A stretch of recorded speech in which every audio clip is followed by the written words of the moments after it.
Alright, what is going on, guys? Welcome back to the channel, and in this video today we're going to be going over the second Halo Infinite flight, the one that had big team battle on it.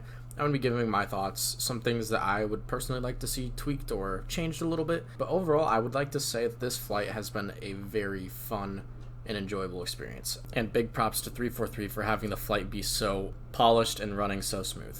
Alright, with that in mind, let's go ahead and get right into it.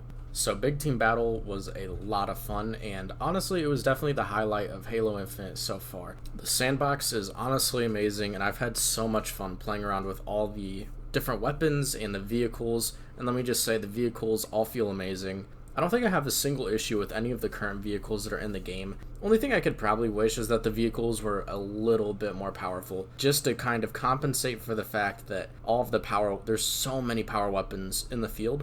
So it does kind of nerf the vehicles a little bit, so I would like to see the vehicles buffed a little bit to kind of counteract for that. While on the topic of vehicles, I think that the physics that they added with the vehicles, where you can shoot off tires and have the vehicles change direction, or the ability to turn them be more difficult depending on which parts you've lost on your vehicle, is so cool. And honestly, it was so much fun experimenting and seeing how vehicles will drive if you eliminate certain pieces and things like that. And I also think the Doomsday feature is also really cool, where you have like 5 seconds until the vehicle explodes, which can lead to some really cinematic and enjoyable experiences, those of which you only really get in Battlefield. One other change that I'd really like to see with the overall vehicle sandbox is I'd really like to see those Pelican drops drop off air vehicles way sooner and in other places, because you only really started to see the air vehicles near the last 3 minutes of the match, and that's honestly something I wasn't really a huge fan of. I would like to see air vehicles at starts like you have in other Halo games,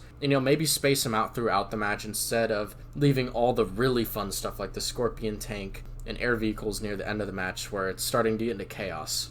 I'd like to see some of that stuff near the beginning, just to kind of make the match feel a little better paced, especially in those early and mid parts of the match. Other than that, I want to say the vehicles are basically perfect. They're all really fun, and honestly, big props to 343 because they did a great job with sound design and how the vehicles work and operate. Great job. Now for the map fragmentation, I thought the map was pretty good. I think it's a great first map, and there was a lot of replay value on that map. I'm still getting replay value from it, and I definitely can see myself enjoying that map a lot at launch and having it be a classic. However, the map didn't really cater to vehicles as much as it could have.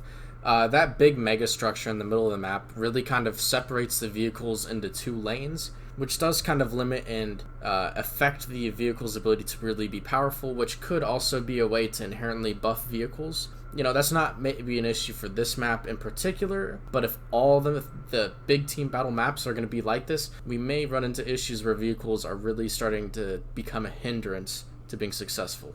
I'd honestly like to see a little more open maps, kind of like the OG Blood Gulch, where you have just a nice open battlefield where you can just take these vehicles and go at each other. I hope they have at least a couple of maps like that to kind of, add some variety between the maps so that way it doesn't feel as repetitive. Other than that, the map was really awesome, and I want to say the whole little mini side quest thing that you can do over at the Forerunner structure, where you actually have your personal AI hack it so you can get in it and then get power weapons and really good armor abilities. I think that is so awesome, and I want to see more of that on other maps. Ideally, I'd like to see more variety besides just the one Forerunner hack. I'd like to see a few different things, but that stuff right there is going to make maps so replayable and so much fun for people to, have these fun little movie-like experiences in the middle of their match. But yeah, weapons were spread out really well. I didn't really feel like I was going through areas where I didn't feel like there wasn't something to find. There was always, a crate of grenades or, weapons on the wall, and that is a sign of really good map design, and I'm so excited to see what other maps you guys have to offer.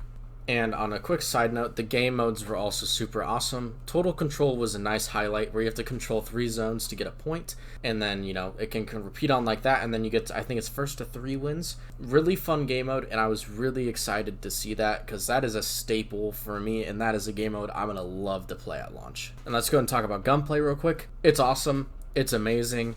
The only thing I'd really like to see is a very, very, very slight aim assist buff to the commando rifle. Other than that, I'm okay with aim assist not being as strong in this game, so it requires a little more skill for controllers, but I would really like to see the commando's aim assist effectiveness range buffed like ever so slightly, and I think that gun would then be absolutely perfect. A few other weapon highlights I believe I've talked about before. Skewer so awesome. It's great against vehicles and people, but takes a lot of skill to be good with. Shock rifle is also another standout. It's really cool where you have the ability to stun vehicles after 2 shots.